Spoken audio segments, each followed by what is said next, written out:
आज हमारी Indian rupee जो है सबसे ज्यादा लो पे ट्रेड करी 79.39 यूएसडी के अगेंस्ट में। उसके पीछे का रीजन क्या हो सकता है, क्या क्या सारी चीजें तो हम जानेंगे कि जो अपनी रुपी है वो ऑल टाइम लो पे क्यों है, और साथ साथ में ये भी ट्राई करेंगे कि इसके क्या इम्पैक्ट्स हो सकते हैं हमारे इंडियन इकोनॉमिक पे। ठीक है, सो हम डिस्कस करते हैं। सो वीडियो लास्ट तक देखना, बहुत कुछ आपको सीखने को मिल सकता है। सो फर्स्ट ऑफ ऑल, अगर ना आपने ऑब्जर्व किया होगा तो जैन 2020 से टिल डेट 6.5%, मतलब कि करीबन 75 से 79.39 के लेवल्स पे आपने देखा होगा करेंसीज को। ये यूक्रेन वॉर के बाद से ये सारी सिनारियोज देखने को मिले। और इसी बीच में कैसा है कि नमूरा और गोल्डमैन शेक, जो ये क्रेडिट रेटिंग एजेंसीज है, इनका मानना ये है कि इंडियन रुपीज अप टू 82 तक रीच होने के चांसेस है क्वार्टर थर्ड तक, ये दोनों का भी।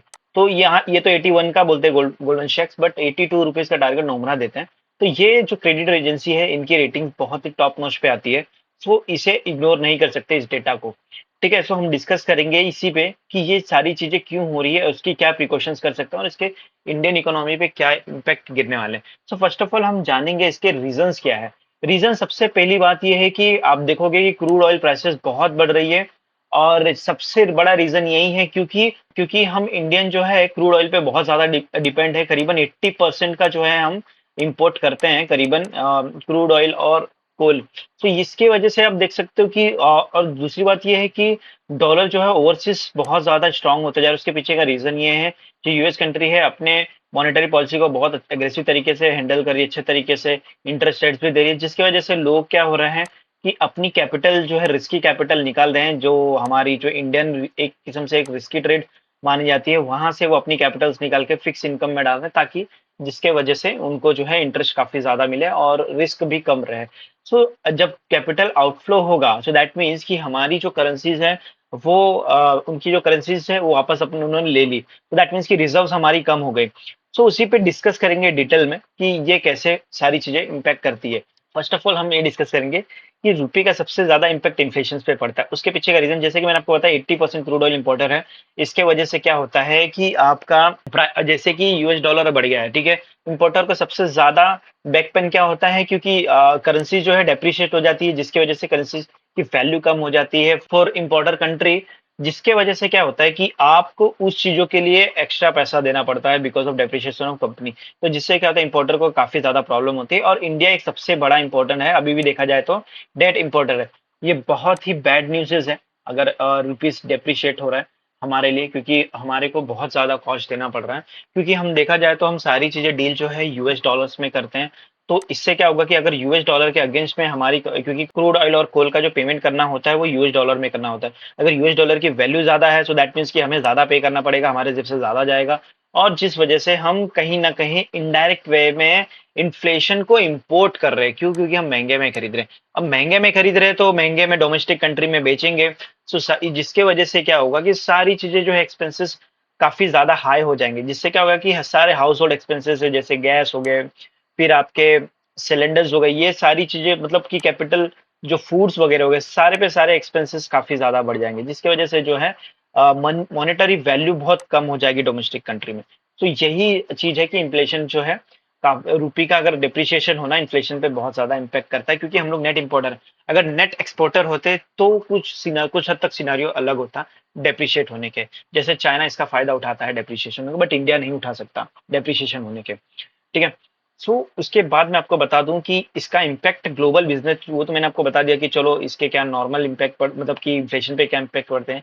अब हम देखेंगे इसके ग्लोबल बिजनेस पे क्या इम्पैक्ट गिरते हैं। जैसे कि मैंने आपको बताया पहले ही भी कि जो अगर करेंसी जो है डेप्रिशिएट होगी, सो एक्सपोर्टर के लिए ये गेन होगा। क्यों? क्योंकि जो चीज है उनको थोड़ा सा अ, थोड़ा ज्यादा पैसा मिलेगा, बिकॉज रुपीज काफी ज्यादा डेप्रिशिएट है। मतलब कि अगर उन्होंने $100 का बुक किया, अगर नॉर्मली 76 है, तो उनको 7,600 देना था, बट अब जो है 7,900 देना पड़ेगा जो इंपोर्ट कंपनी है उनको। और एक्सपोर्टर को ये काफी अच्छा बेनिफिट होगा, जिसमें हमारे में सॉफ्टवेयर कंपनीज आते हैं और IT company, pharma sectors company, ये सारी चीजें इंक्लूड होती है।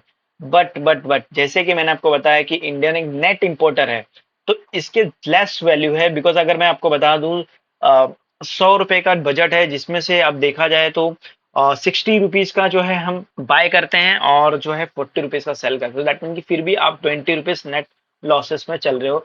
अगर ये, अब अगर ये डिप्रिशिएट होगा तो दैट मीन कि आपको 20 रुपीज से हमेशा लॉसेस होगा। एक सिंपल मैंने नॉर्मल एक्सप्लेनेशन में आपको बताया। तो जिससे क्या होगा कि इम्पोर्टर को काफी ज्यादा फेस करना पड़ेगा, उसको ज्यादा पैसा देना पड़ेगा, जैसे मैंने आपको पहले भी बताया। तो इससे क्या होगा कि रुपीस तो काफी ज्यादा वीकनेस है, इम्पोर्टर बढ़ेगा तो इन्फ्लेशन, सब एक दूसरे से रिलेटेड है। अगर कॉस्ट बढ़ी तो उसकी वैल्यू, मनी की वैल्यू ऑटोमेटिकली कम हो जाएगी, वैल्यू ऑटोमेटिकली कम हो जाएगी। तो इसका मतलब ये है कि यहाँ पे आपके इन्फ्लेशन के चांसेस बहुत ज्यादा हो जाते हैं। जिसमें देखा जाए तो इंडियन सबसे ज्यादा डिपेंड्स है ऑयल गैस पे, फूड एंड बेवरेजेस पे और रॉ मटेरियल्स पे, जो काफी ज्यादा कैपिटल जो ग्रोथ के लिए इंपॉर्टेंस है।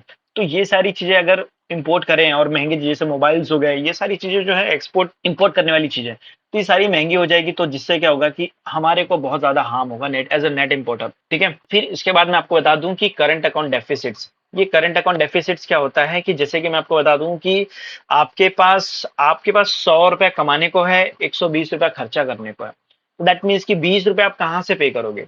20 रुपीज ही जो है वो हमारा जो है डेफिसिट है। और डेफिसिट मतलब कि अगर अगर आपके अमाउंट माइनस में है, सो दैट मीन्स की करेंसी, मतलब कंट्री को परफॉर्मेंस करने के लिए कोई रिजर्व ही नहीं है, जिसकी वजह से हाई चांसेस है कि यहाँ पे आपकी कंट्री की वैल्यूज काफी कम हो जाती है। जैसे मैं आपको बता दूं पाकिस्तान श्रीलंका का जो हाल हुआ है उस तरीके का।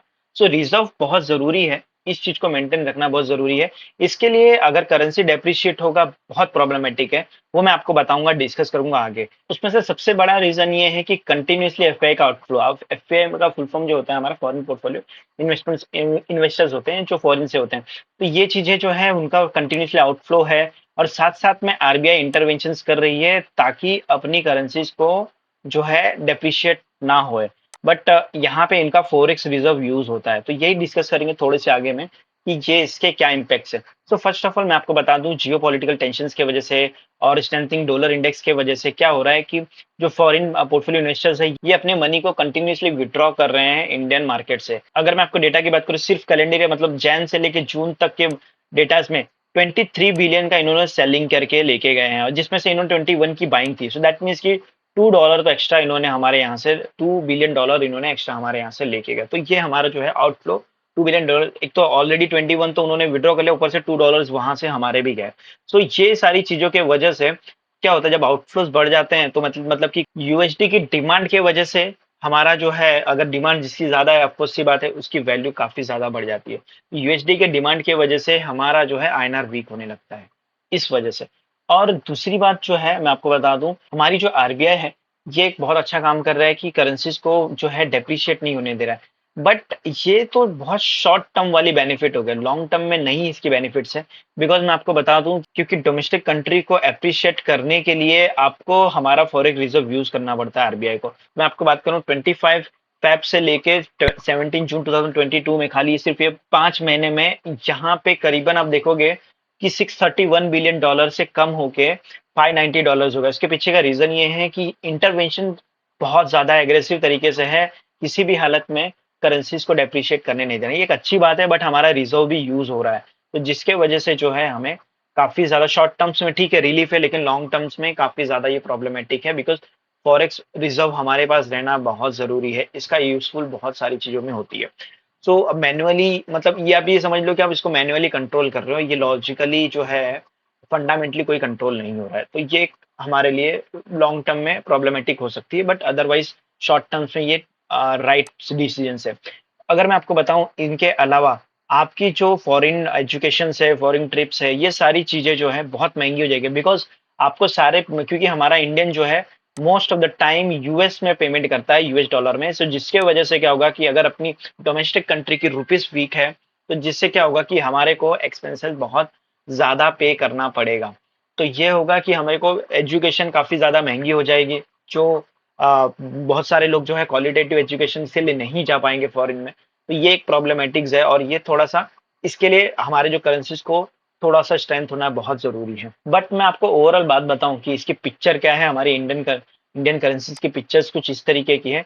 अभी भी इतने डेप्रिशिएट होने के बावजूद ये बेस्ट परफॉर्मिंग कर रही है अपने मार्केट में, 7th रैंक पे आती है अगर आप देखा जाए तो करेंसी डेप्रिशिएशन में, कि ये अगेंस्ट यूएसडी बहुत स्लोली वे में डेप्रिशिएट हो रहा है। इसके लिए जो है हमारी, इसके मामले में इंडियन जो है काफी ज्यादा एग्रेसिव है हमारी करेंसीज के परफॉर्मेंस को बचाने के लिए, ये बहुत अच्छी बात है। बट ओवरऑल तो हमारा जो है डेप्रिशिएट हो रहा है, बट इतने तरीके से नहीं हो रहा है। अगर मैं आपको एक डेटा बताऊं, करीबन 2021 से अभी तक 3 लाख करोड़ की सेलिंग हो चुकी है इंडियन इकोनॉमिक मार्केट में एफपीआई की तरफ से।